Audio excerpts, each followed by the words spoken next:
Welcome to Mom, a new show about women, family, health, faith, and basically whatever we find interesting while we share the challenging, but at the end, rewarding experiences of being a mom.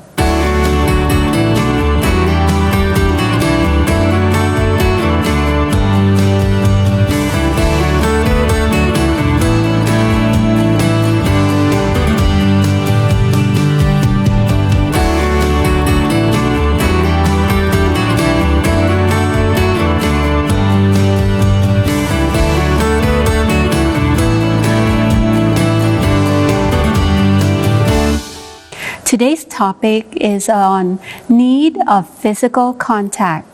When we're born, the first one of our senses available to us is the sense of touch.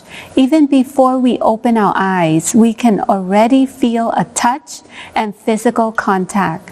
Experiencing physical contact plays a vital role in our physical and psychological health.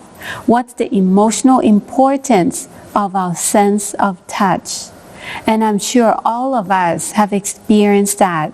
And today we're going to spend a little more time discussing about the importance of physical touch. Welcome, ladies. It's nice to have both of you here in this program. Now, today's topic is very important. The need of physical contact. Now, as all of us are aware that we're living in an Asian society and culture where physical contact is not so common and not so popular. I am confident that you can recall that when you were young, that we don't receive much physical contact from our parents or family members. However, as scientific research have shown that there is an important relationship between physical contact and psychological needs, especially for us and our children. And this leads to the discussion at this point that why is it so important to have that sense of touch in our children? Why do we need to give freely and abundantly to our children? Have you had that experience, or how much have you had or realized that, it is very important to provide that contact to our babies, to our growing child, and also to the stage of when they become a teenager or young adult? I was very fortunate because I was able to breastfeed both of my children. I know not everyone has the privilege, even those who, some people want to, but they cannot for various reasons. And I was able to breastfeed both of them. And I remember this sense of closeness when I breastfed the children. There is just this special moment, and it's hard to describe it really. And it's not just during the breastfeeding, actually, whenever they were sleepy, and having them in my arm, and then they're just falling asleep in my arm. It was also, there's a special sense of deep connectedness with them. And even sometimes now, I actually miss that feeling of years ago of being a mom and just having them in my arm. I felt I miss that kind of touch that's hard to recreate now. Discussing about the importance of physical touch, I recall my personal experience. My daughter was born premature, as you are already aware. And as soon as she was born, the doctor and nurses encouraged me to hold my baby as much as I can and, put my arms around her, because that physical contact that as a mother have to the child will be an integral part of security, safety, and healing. And I can see the amazing result in the growth and development, and seeing how my daughter became a fully developed baby, even though she was born prematurely. So I realized that, you know, there is a significant impact on the physical touch with their psychological connection and needs. I'm sure we all can relate, right? Yeah. There are moments where we long for touch. Right. There are moments we long for, you know, that sense of physical connection with our spouse and our children. Yes. Hazel, what about your experience of physical contact and the importance that you may have encountered with your child? You know, some time ago, I read a research about touch, and it really caught my attention because the research talked about hugs and how hugs are important in children development. So according to the research, it says that when you hold or when you embrace, it does something to your heart, especially if a child is acting up or misbehaving. Many parents want to discipline the children by, you know, go to the quiet chair or spanking or whatever it is. But when I read this research, it spoke about how the heart is already beating fast and you need to calm it down. So the suggestion was to actually give a tight embrace, and the child will wiggle because he's upset, he doesn't want it, you know, but just give that tight embrace. And so I practiced it on my son, and you know, almost immediately he would calm down.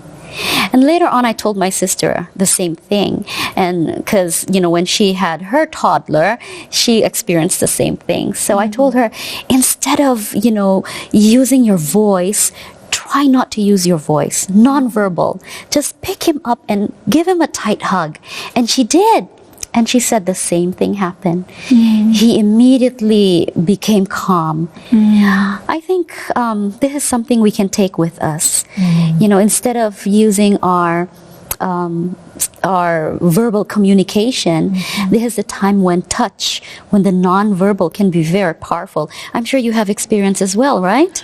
Yeah, well, I wouldn't call it hug because I guess it's more like, okay, I remember when my children were upset with something, and I would just pick them up and just hold them, and Holding, yeah, yes, in my embracing. arm, and just calming. Then, you know, you can feel that they were in the process of coming down. You know, as soon as I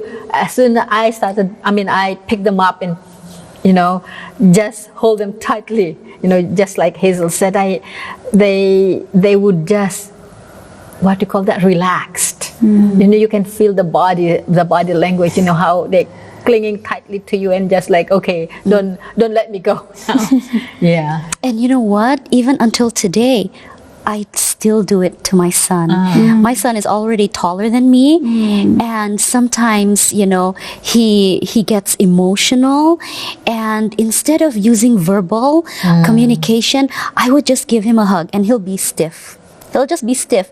But then I just, you know, embrace a little tighter, pat him on his back, and you know, he will almost immediately relax and calm down. And later on, he will, you know, hug back. It's a positive way to discipline our children. Right. Yeah. I believe that it is also touch or hug is also a way to comfort our children, especially when they're sad or feeling discouraged or disappointed with matters that they face. I use it with my daughter when she feels hurt over some matters, or when she is sad, or when she's disappointed. I just hug her. I give her a big hug, and just to show her and reassure her that, you know, mom loves you, and mom is here for you, and mom is here to give you lots of love and lots of hugs. And that helps in sharing the heart of the child. So I believe that physical contact can be a great tool for disciplining, and at the same time, it can be a great tool for comfort and for encouragement, and especially for healing one's emotional pain. So, it is very important, and I would love for parents to be encouraged to use physical contact in showing affection to their children and even to one another as couple. Now, we discussed a lot about the importance of physical contact, and we need to also realize that different stages have different demands of physical contact. Not all children, perhaps we can classify them as gender, male versus female, or even stages of childhood, from baby to their adolescence to their young adult. They might demand or ask for different kind of physical contact. They may adore and enjoy hugs and kisses as a child, but as they grow up, they might just prefer just a tap, like a pat on the back, or just a touch on the hand, or arm around their shoulder, so we need to learn to recognize what are the needs and what kind of love language or physical contact that our child prefers, and provide them abundantly and embrace it with lots of giving, right? For them to be assured and reassured for our love to them. Now, I understand that there is an impact if our children lacks affection. Maybe they can fall into the trap of loneliness. And I would like to just leave this question until our next section of discussion, that, let us consider or ponder upon the connection. If there is a lack of physical contact, will that affect their emotional deprivation and cause them to be lonely? And what can we do about it? Let's take a few moments to ponder upon that question until we come back for our next session.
Did you know?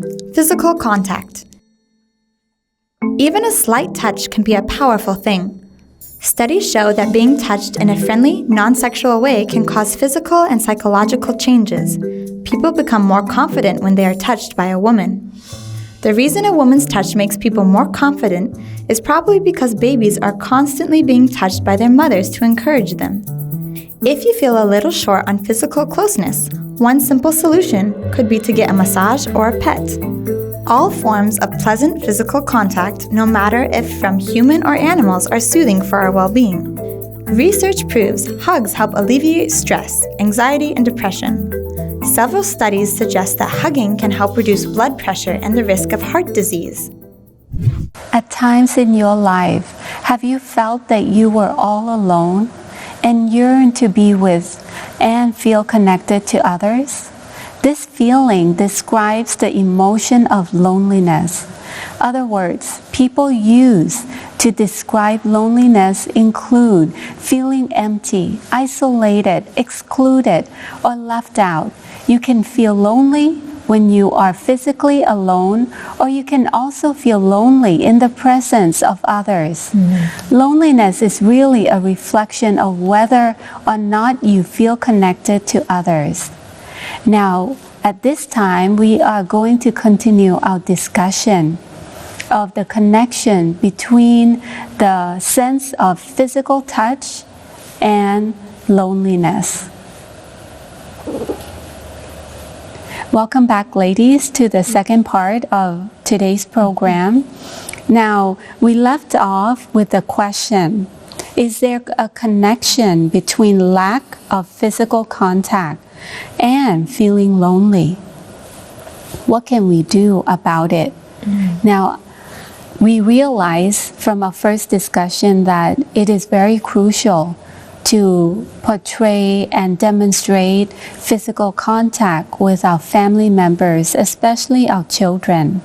However, if we do not demonstrate that physical contact, do you think there is a relationship between, the desire of longing or feeling lonely when there is no physical contact? What do you think? I think physical contact is part of the expression of our feelings toward someone else. So this is part of a social relationship with someone, whether in the family or outside the family. Now, I also realized that different cultures look at touch differently. For instance, in Thailand, people hardly touch each other. You wave to one another, and in Malaysia, for instance, we just shake hands, and most of the time it doesn't go beyond handshakes. But so I am wondering if touch conveys concern and care, will people in this kind of a culture feel lonely, or they have other ways of compensating it? And I think what touch is usually communicated is sense of care and concern. Now, maybe there are other ways to communicate it. Maybe from our verbal expression, maybe our facial expression as well, or the way we talk to another person. Or even in this culture, I think at the least that we can do, maybe touch someone's arm, for instance, pat their back, at least to communicate that care.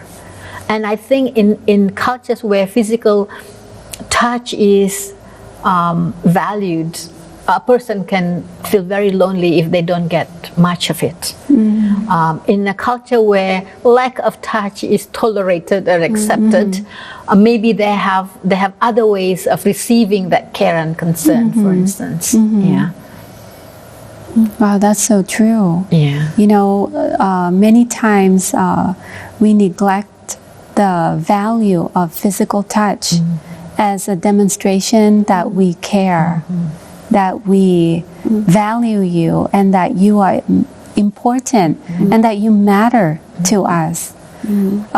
So you can clearly see that there is a relation if a child or an individual lack physical touch in their life, it can somehow become an unconscious sense of that, I'm lonely, or I don't have anyone who I can connect with, or anyone who cares for me deeply.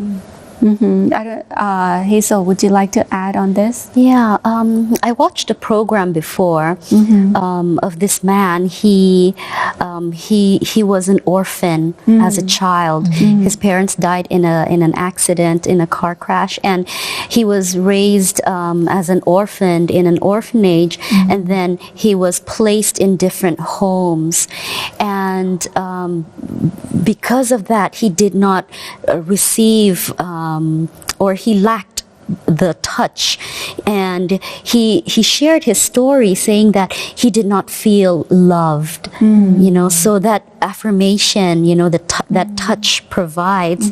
And later on, he had a hard time trusting people because he did not know how to love. When his girlfriend wanted to hug him, he was, what are you doing? Why? Yeah, he wasn't comfortable. I think touch can lead to loneliness. And loneliness, as what you said earlier, is not just physical. It can also happen in the mind. That's right. Yeah. So it is really important to recognize what kind of loneliness are we facing or our child is facing. And I would like to turn our attention to how we can help our child or our family members or our loved ones deal with loneliness. We realize that they can be among people, but they can still feel lonely. Right. Or they can be alone and still feel lonely. How can we help them to overcome that feeling of loneliness whenever they are faced with that emotional deprivation of nobody cares, nobody really show me the love that I am somebody, that I matter, that I am special? How can we help them? I think a certain measure of loneliness is okay as long as it's not extended. For instance, when I was courting my husband, I will miss him, in among the crowds, and I feel lonely because he was not there. But I was surrounded by friends. But I told myself, okay, I guess this loneliness simply means that he is someone special in my life. And so when he is not around, I feel lonely. But I said, we are not going to be separated forever, so there will be a time when we meet. And I think it's a way of encouraging myself as well to okay, he's not here, so just spend time with your other friends. But I think our concern is when loneliness becomes an extended experience. That's a concern. Yeah, I know many retired people. They report that they feel lonely because they are no longer around people. They've retired, and sometimes their lack of opportunities for socialization makes them even more emotional, so I think it's good for us to try to spend time with those older folks, and it's something that even I struggle with because, I remind myself I have to visit my mom, I have to talk to her more, she needs it, and they enjoy the quality time that you spend with them. And of course, I feel also we should pray for these people because you never know, as for me, I might not have the time to visit as often as I should or as I wish I could, but maybe the Lord will send someone else to visit and to make, the older folks feel better, feel less lonely. in connection with that, I believe that we all recognize that we need intimate bonds, right? We need to be able to confide with someone. We need to feel like we belong. We need to be able to get and give support. We are social beings, and we need to feel that we have that strong relationship with our spouse, with our children, with our friends, with our community that we live in. And in the same manner, we need to understand that our children need the same. So as parents, as mothers, we need to be able to provide that for our children and make them understand that, as much as we desire for ourselves, we need to be able to give and provide that support and that strong relationship with our child to feel connected and to be able to connect with our children so that they know that they are not alone. They have their moms, they have their dads, they have their family members that will be there for them whenever they feel lonely or whenever they feel they are not part of the crowd or part of their friend circle or whatever challenging situation that they face at school or at work when they grow up. At least we have that strong foundation in our home. And I believe the most important thing that as Christian, we need to put all our life and faith in God. God is our foundation. He is a provider of all relationships. And we need to look up to Him because He created us. He designed us unique and special. And if we can place that importance in our child's mind, whenever they face life's challenges, they know that they have God beside them. And I appreciate the part that you reminded us that we need to pray. We need to pray for our children. We need to pray for our family members and older folks, and all the community that may be lacking physical contact or lacking the connection of love and care, that somehow they can find that through Jesus Christ. And that God can use us to be the channel to provide that hope, love, and comfort and care to them. Amen. Thank you for joining us for today's topic on, the importance of physical contact and how that can have a great impact on a person's psychological needs. And as a result, we can overcome loneliness when we have that strong foundation of relationship and the connection with one another and in Jesus Christ. Amen.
It depends on the person I'm showing the physical contact to.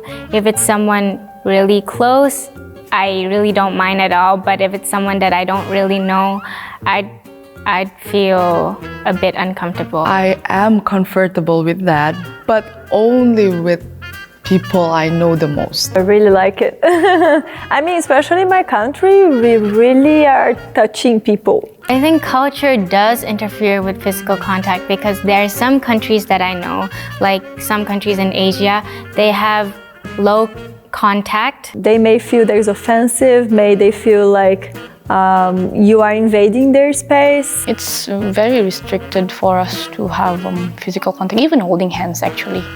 I mean, even like walking side by side, if you're not even that close, but if there were only two of you walking side by side, boom. In my country, women and men, they can kind of touch each other. It's normal. They're more friendly and expressive, and that's where the physical contact comes in. When they think about gender, they must be thinking about sexuality, but we don't really think hugging would lead to those things. When I do that, I feel comfortable, not because it's a physical contact or anything, you know, because you are making someone feel secure. There are researchers saying that it really improves like serotonin and dopamine and many things. I think people just get happier. There was this one time where I was at my lowest point and someone just offered me a hug. When you hug someone, that shows you really want to get closer to that person.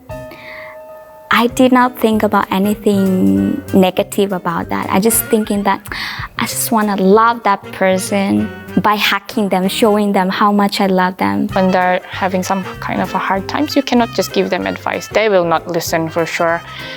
Because they are clouded with their emotions and sadness. If someone just hug me, even though they have no words to say to me, I already feel release. For some people and for some reason, they need it. Two are better than one because they have a good return for their labor. If either of them falls down, one can help the other up. But pity anyone who falls and has no one to help them up. Also, if two lie down together, they will keep warm. But how can one keep warm alone? Though one may be overpowered, two can defend themselves. A cord of 3 strands is not quickly broken. Ecclesiastes chapter 4 verses 9 to 12. We are designed to be in community with God and with one another. Perhaps that is why loneliness hits us the way it does. So when you're sad and lonely, or when you feel so alone, remember that you are called to connect people with God, sharing His love with your life and being a living testimony for God's love and power to provide that basic need of love and hope in Jesus Christ. Remember to visit our website at hopetv.asia. You'll find interesting material to share with your friends and your loved ones. Also, send us your questions and comments on our Facebook page. We would love to hear from you. We would see you next time to share experiences and discuss on issues that matter in this challenging time of being a mom, but yet the most rewarding experience of being a mom.